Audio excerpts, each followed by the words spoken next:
Isang mainit na pagbati, mga kabantay airport and travel. Ngayong tag-init at peak season ng 2026, marami sa atin ang excited na bumiyahe, umuwi sa Pilipinas o bumalik sa trabaho sa ibang bansa. Ngunit alam nyo ba na sa gitna ng lahat ng paghahanda, may isang aspeto ng paglalakbay na madalas nakakalimutan, ngunit kritikal para sa kaligtasan at kapayapaan ng isip ng ating mga senior citizen at mga kababayang OFW. Ito ang airport security, lalo na kung may dala kayong medical device o mayroon kayong implant sa inyong katawan. Narinig na natin ang maraming kwento.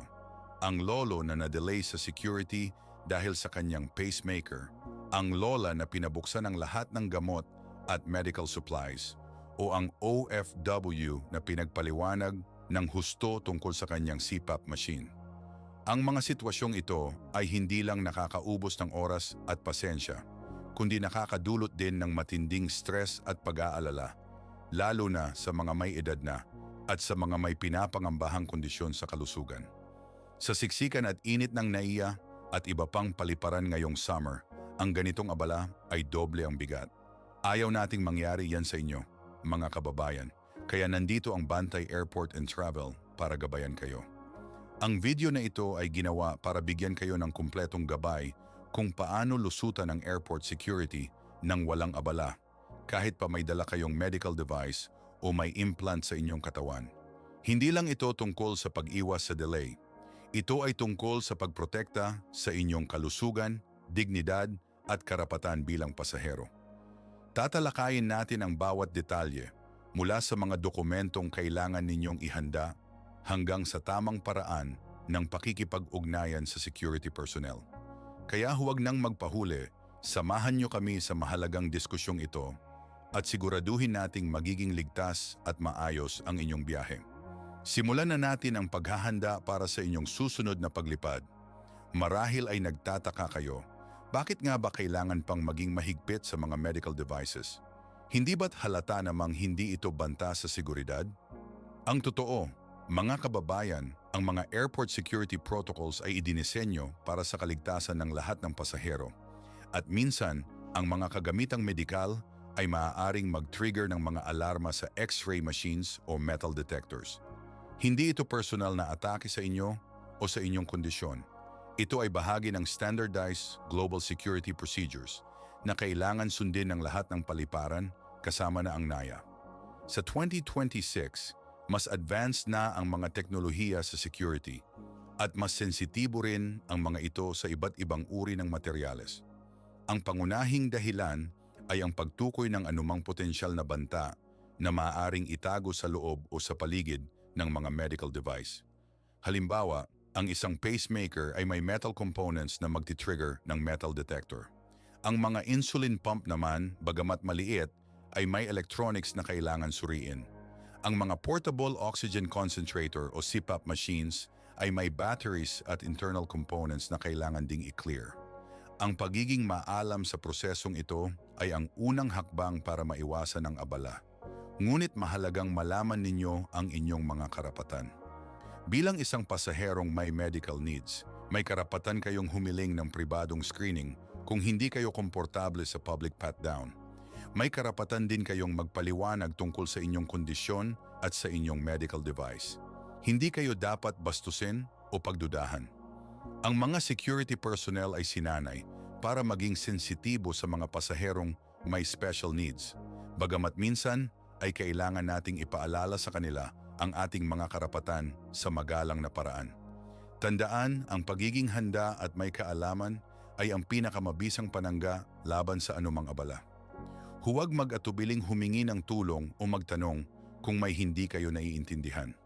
Ang Bantay Airport and Travel ay naniniwala na ang bawat biyahe ay dapat maging komportable at ligtas para sa lahat, lalo na sa ating mga senior citizen at OFW na nagtatrabaho ng husto para sa kanilang pamilya. Ngayon, dumako tayo sa isa sa pinakamahalagang bahagi ng paghahanda, ang mga dokumento. Maraming seniors at OFW ang nag-aakala na sapat na ang ticket at passport, pero kung may medical device kayo, mayroon kayong lihim na armas na dapat laging daladala, ang inyong medical documents. Ito ang magiging boses ninyo sa airport security, lalo na kung hindi kayo masyadong komportable magpaliwanag sa Ingles o kung siksikan at maingay ang paligid. Ano-ano nga ba ang mga kritikal na dokumentong ito? Una at pinakamahalaga ay ang medical certificate o doctor's note. Ito ay dapat nakasulat sa English, may official letterhead ng inyong doktor o ospital, at malinaw na nakasaad ang inyong kondisyon, ang uri ng medical device na meron kayo, Hallencher's pacemaker, joint replacement, insulin pump, at kung bakit ito kailangan ninyong dalhin o kung bakit ito naka-implant sa inyo. Dapat ding nakasaad dito na fit to fly kayo, lalo na kung may malubhang kondisyon. Ang petsa ng certificate ay dapat kamakailan lang, ideal na within 30 days bago ang inyong biyahe para mas sariwa ang impormasyon. Pangalawa, prescription o reseta ng gamot. Kung may dala kayong gamot na may kasamang medical device, tulad ng insulin at syringes, siguraduhin na may reseta kayo para rito. Dapat tugma ang pangalan sa reseta sa pangalan ninyo sa passport at sa label ng gamot. Ito ay para maiwasan ang anumang pagdududa sa security na baka illegal ang inyong dala. Tandaan, meron na tayong video tungkol sa pagdadala ng gamot, ngunit iba pa rin ang konteksto kapag may kasamang device. Pangatlo, medical device identification card. Kung may pacemaker, implant o iba pang device na may ID card, dalhin ito.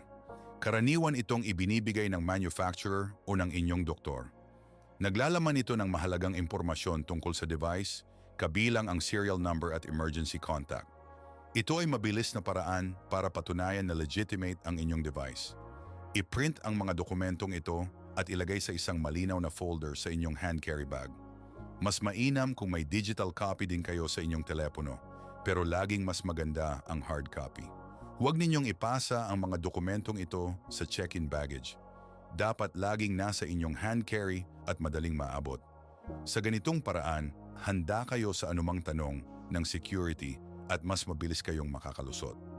Ang pagiging handa sa mga dokumento ay nagpapakita ng inyong pagiging responsable at makakatulong para maiwasan ang anumang abala. Kaya, bago pa man kayo umalis ng bahay, siguraduhin na kompleto ang inyong mga lihim na medical documents. Ngayon, pag-usapan natin ang isa sa pinakamadalas na pinagmumula ng pag-aalala para sa mga seniors na may implants. Ang pagdaan sa metal detectors at body scanners. Kung may pacemaker, joint replacement, tulad ng hip o knee replacement, o iba pang metal implant sa inyong katawan, halos sigurado na magti-trigger ito ng alarm sa metal detector. Ngunit huwag kayong mag-alala, normal lang yan at may tamang proseso para rito. Para sa mga may pacemaker o iba pang electronic implants. Bago pa man kayo dumaan sa metal detector, ipaalam agad sa security officer na meron kayong pacemaker o electronic implant. Mahalaga ito dahil ang matinding electromagnetic field ng metal detector ay maaaring makaapekto sa ilang uri ng older pacemakers. Bagamat ang karamihan sa modernong pacemakers ay dinisenyo na para makayanan ito, mas mainam pa ring maging maingat. Ipakita ang inyong medical device identification card at ang doctor's note. Maaaring hilingin sa inyo na dumaan sa isang alternative screening method tulad ng isang handheld wand o isang pat-down. Kung gagamit ng handheld wand, ipaalala sa security na huwag idikit ng direkta sa lugar ng implant. May karapatan kayong humiling ng hand pat-down sa halip na dumaan sa scanner kung may pangamba kayo sa inyong device. Para sa mga may joint replacements o metal plates, rods. Kung meron kayong hip replacement, knee replacement, o anumang metal plate or rod sa inyong katawan, magti-trigger din ito ng metal detector.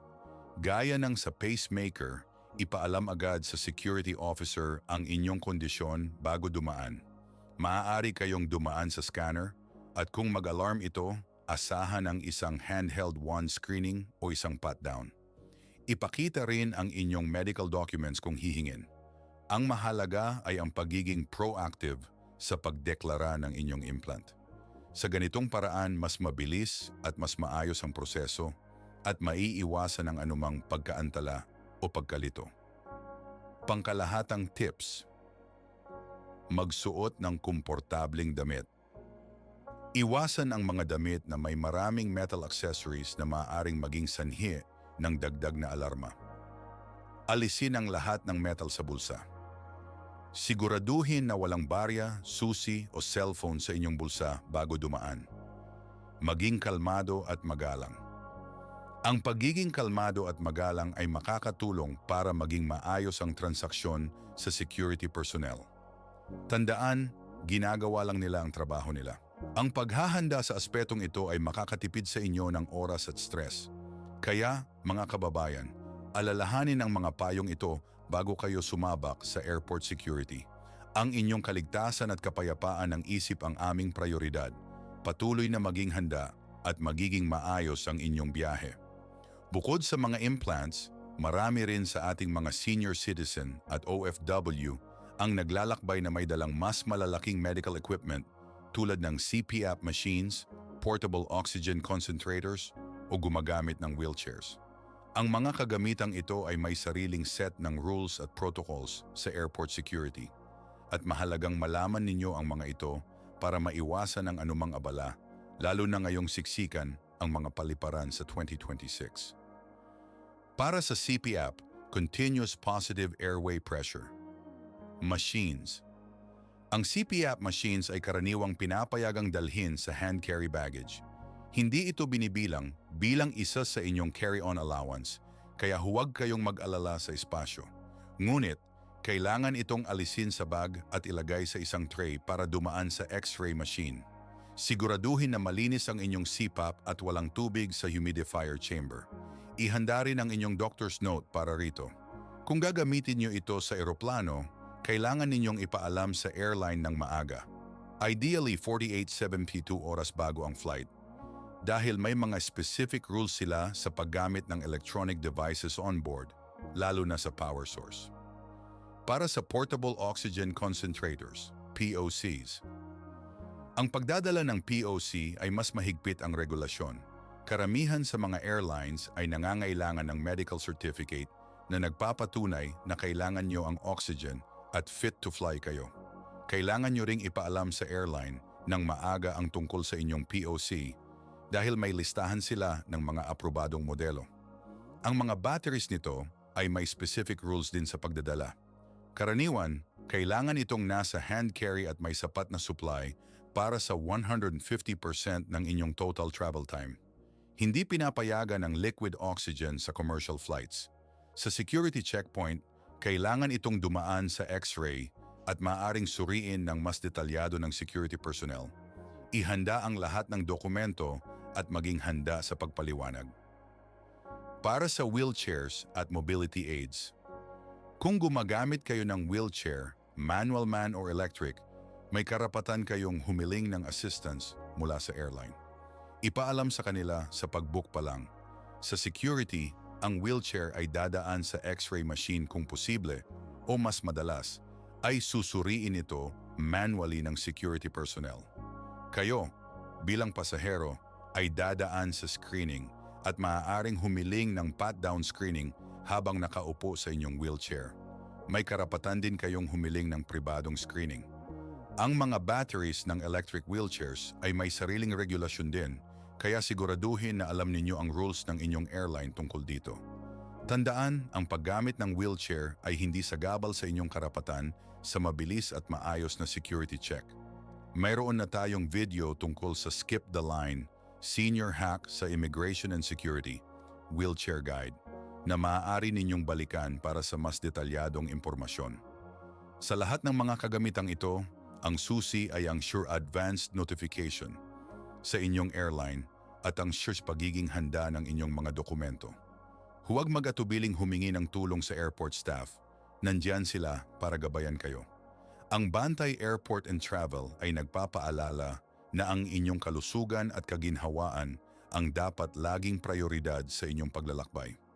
Bagamat mayroon na tayong naunang video tungkol sa pagdadala ng gamot sa airport, mahalagang balikan ito at bigyang diin ang kahalagahan ng paglalagay ng inyong maintenance medicines sa hand carry baggage, lalo na para sa ating mga senior citizen. Hindi lang ito tungkol sa convenience, ito ay tungkol sa inyong kaligtasan at kalusugan. Bakit sa hand carry ang gamot? Ang pangunahing dahilan ay ang posibilidad ng pagkawala o pagkaantala ng check-in baggage. Isipin niyo mga kababayan, kung ang inyong gamot sa puso, diabetes o high blood pressure ay nasa nawawalang maleta, maaari itong maging sanhi ng emergency at panganib sa inyong buhay. Sa hand carry, sigurado kayong nasa inyo ang gamot at madaling maabot kung kailangan. Pangalawa, ang temperatura sa cargo hold ng eroplano ay hindi stable at maaaring makaapekto sa bisa ng ilang gamot, lalo na sa mga injectable tulad ng insulin na kailangan ng tamang temperatura. Sa hand carry, mas kontrolado ang temperatura at maaari pa kayong humingi ng yelo mula sa flight attendants kung kailangan. Paano mag-impact ng gamot sa hand carry? Original packaging. Panatilihin ang gamot sa orihinal nitong packaging na may label ng pharmacy at pangalan ng pasyente. Ito ang pinakamadaling paraan para patunayan sa security na legitimate ang inyong gamot. Reseta. Laging may dalang kopya ng reseta ng inyong doktor. Ito ay lalong mahalaga kung ang gamot ay may kasamang medical device tulad ng insulin pen at syringes. Ang reseta ay dapat nakasulat sa English at may selyo ng doktor. Sapat na supply. Magdala ng sapat na supply ng gamot para sa buong durasyon ng inyong biyahe, plus ilang araw na extra kung sakaling magkaroon ng abala o delay. Ngayong peak season ng 2026, mas mataas ang tsansa ng airline delays, kaya mas mainam na maging handa. Para sa liquid medications. Kung may liquid medications kayo na lagpas sa 100 ml limit ng hand carry, kailangan ng doctor's note para rito. Ipaalam agad sa security officer. Ang mga ito ay exempt sa liquid rules kung may medical necessity. Ang pagiging maingat sa pag-iimpake ng gamot ay isang simpleng hakbang na may malaking epekto sa inyong biyahe. Huwag ipagwalang bahala ang payong ito, lalo na kung ang inyong kalusugan ay nakasalalay rito. Ang Bantay Airport and Travel ay laging nagpapaalala. Ang paghahanda ay susi sa isang ligtas at maayos na paglalakbay. Mga kababayan, isa sa pinakamahalagang aral na dapat nating tandaan sa paglalakbay, lalo na kung may medical needs, ay ito. Huwag na huwag kayong mahihiyang humingi ng tulong at special assistance sa airport. Ito ay karapatan ninyo bilang pasahero at hindi ito dahilan para ikahiya o maramdaman na kayo ay pabigat. Lalo na ngayong summer peak ng 2026, kung saan siksikan at mainit ang mga paliparan, ang special assistance ay hindi na luho, kundi isang pangangailangan. Ano ang mga special assistance na maaari ninyong hilingin? Wheelchair assistance. Kung nahihirapan kayong maglakad ng malayo, humingi ng wheelchair assistance mula sa airline. Ito ay libre at makakatulong para mas mabilis kayong makarating sa inyong gate nang hindi napapagod. May karapatan kayong humiling ng assist mula sa check-in hanggang sa boarding gate at pagdating sa destination, mula sa eroplano hanggang sa labas ng airport. Ipaalam ito sa inyong airline ng maaga. Priority boarding. Maraming airlines ang nag-aalok ng priority boarding para sa mga pasaherong may special needs, kabilang ang mga senior citizen at may medical conditions. Ito ay makakatulong para makahanap kayo ng upuan nang hindi nakikipagsiksikan at makapag-ayos ng inyong hand carry ng maaga. Private screening sa security. Kung mayroon kayong sensitibong medical device o implant at hindi kayo komportable sa public pat-down o screening, may karapatan kayong humiling ng private screening. Ito ay isasagawa sa isang pribadong lugar kasama ang isang security officer na kapareho ninyo ng kasarian. Maaari rin kayong humiling na may kasama kayong kamag-anak o kaibigan sa screening na ito. Assistance sa paglipat ng terminal. Kung may connecting flight kayo at kailangan ninyong lumipat ng terminal sa NAIA, humingi ng assistance. May mga shuttle service yacht staff na maaring gumabay sa inyo. Tandaan, ang NAIA ay malaki at ang paglipat ay maaring nakakapagod lalo na ngayong tag-init. Paano humingi ng assistance? Ipaalam sa airline ng maaga. Sa pag-book pa lang ng inyong ticket, ipaalam na sa airline ang inyong pangangailangan. Maaari nyo ring tawagan ang kanilang customer service ilang araw bago ang inyong flight para kumpirmahin ang request. Maging malinaw sa airport. Pagdating sa airport, agad na lumapit sa check-in counter ng inyong airline at ipaalala ang inyong request. Mayroong mga designated staff na tutulong sa inyo. Maging mapagmatsyag. Bagamat karapatan ninyo ito, minsan ay kailangan nating maging mapagmatsyag at ipaalala sa staff ang ating mga pangangailangan. Maging magalang ngunit determinado. Ang Bantay Airport and Travel ay laging nagpapaalala. Ang inyong kapakanan ang pinakamahalaga. Huwag mag-atubiling gamitin ang mga serbisyong ito na idinisenyo para sa inyong kaginhawaan. Ang isang maayos na biyahe ay nagsisimula sa pagiging handa at kasama diyan ang paggamit ng inyong mga karapatan. Ngayon, pag-usapan naman natin ang mga hindi dapat gawin para maiwasan ang anumang abala sa airport security, lalo na kung may medical device kayo. Ang pag-iwas sa mga karaniwang pagkakamali ay kasing halaga ng paggawa ng mga tamang hakbang. Sa siksikan at bilis ng proseso sa airport ngayong 2026, ang isang maliit na pagkakamali ay maaaring magdulot ng malaking delay. 1. Huwag itago ang inyong medical device o implant. Ito ang pinakamalaking pagkakamali. Huwag subukang itago ang inyong pacemaker, insulin pump, o anumang implant sa pag-aakalang hindi ito mapapansin. Sa oras na mag-alarm ang mga scanner o metal detector, mas magiging kahina-hinala kayo kung hindi nyo agad idineklara ang inyong kondisyon. Maging proactive, ipaalam agad sa security officer bago pa man kayo dumaan sa screening. Ang pagiging transparent ay makakatulong para maging mas mabilis at maayos ang proseso. 2. Huwag kalimutan ang inyong medical documents. Ang pag-asa lang sa salita ay hindi sapat. Laging dalhin ang inyong doctor's note, prescription at medical device ID card. Kung wala kayo nito, mas mahihirapan kayong patunayan ang inyong kondisyon at mas matagal ang magiging proseso ng verification. Ilagay ito sa hand carry at madaling maabot, hindi sa ilalim ng mga damit o sa loob ng check-in baggage. 3. Huwag makipagtalo sa security personnel. Bagamat may karapatan kayong magpaliwanag at humiling ng assistance, huwag makipagtalo o maging bastos sa security personnel. Ang pagiging defensive o agresibo ay maaaring magdulot ng mas malaking problema at pagkaantala. Maging magalang, kalmado at sundin ang kanilang mga instruksyon. Kung may hindi kayo naiintindihan, magtanong ng maayos. Kung sa tingin nyo ay nilalabag ang inyong karapatan, maaari kayong humingi ng supervisor, ngunit laging sa magalang na paraan. 4. Huwag magdala ng iligal o ipinagbabawal na gamit kasama ng medical supplies.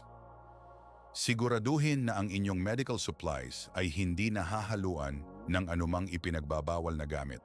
Halimbawa, kung mayroon kayong syringe para sa insulin, siguraduhin na walang ibang needle na hindi kasama ng inyong reseta.